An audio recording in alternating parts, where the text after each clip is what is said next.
ಎಲ್ರಿಗೂ ನಮಸ್ಕಾರ. ಇವತ್ತು ಸಾಂಬಾರು ಮಾಡ್ತಾಯಿದ್ದೀನಿ. ಒಂದು ಇಡೀ ತೊಗರಿಬೇಳೆ.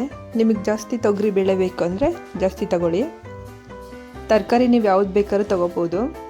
ನುಗ್ಗೆಕಾಯಿ ಬೇಕಾದರೆ ಎಕ್ಸ್ಟ್ರಾ ಬೇಯಿಸ್ಕೊಳ್ಳಿ. ನಾನು ಒಟ್ಟಿಗೆ ಹಾಕ್ತಾಯಿದ್ದೀನಿ. ಹೀರೆಕಾಯಿ, ನುಗ್ಗೆಕಾಯಿ ತೊಗೊಂಡಿದ್ದೀನಿ. ಟೊಮೊಟೊನ ಇದೇ ಥರ ದಪ್ಪ ಕಟ್ ಮಾಡ್ಕೊಬೇಕು, ಯಾಕೆಂದರೆ ರುಬ್ಬಕ್ಕೆ ಎತ್ಕೊಬೇಕು ಅದನ್ನು. ಅದಕ್ಕೆ ಈರುಳ್ಳಿ ಉದ್ದುದಕ್ಕೆ ಕಟ್ ಮಾಡ್ಕೊಬೇಕು. ಇದನ್ನೆಲ್ಲ ಹಾಕೊಳ್ಳೋಣ ಕುಕ್ಕರ್ಗೆ. ಅರ್ಧ ಲೀಟ್ರ್ ನೀರು ಹಾಕ್ಬಿಟ್ಟು ಬೇಯಿಸ್ಕೊತೀನಿ. ಇದನ್ನು 2 ವಿಸಲ್ ಹಾಕ್ಸ್ಕೊಳ್ಳೋಣ. ಇದರಲ್ಲಿ ಟೊಮೊಟೊ ಮಾತ್ರ ತೆಗೆದಿಟ್ಕೊಳ್ಳೋಣ. ಬಿಸಿ ಆರಬೇಕು, ರುಬ್ಬಬೇಕು. ಅದಕ್ಕೆ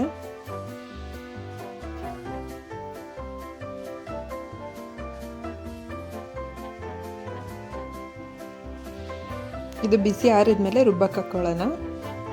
ಒಂದು ಹಿಡಿಯಷ್ಟು ತೆಂಗಿನಕಾಯಿ ತುರಿ, 3 ಚಮಚ ಸಾಂಬಾರ್ ಪೌಡರ್,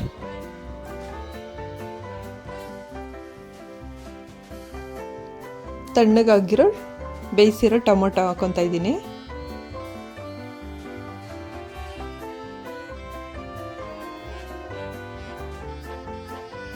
ಸ್ವಲ್ಪ ನೀರು ಹಾಕಿ ರುಬ್ಬೋಣ.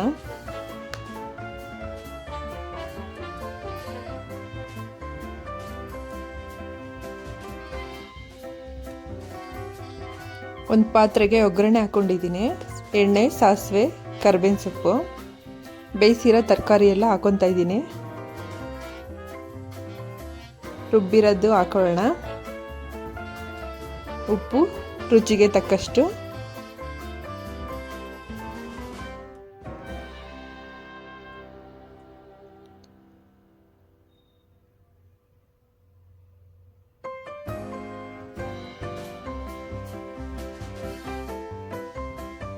ಇನ್ನೊಂದು ಸ್ವಲ್ಪ ನೀರು ಹಾಕೊತಾ ಇದ್ದೀನಿ.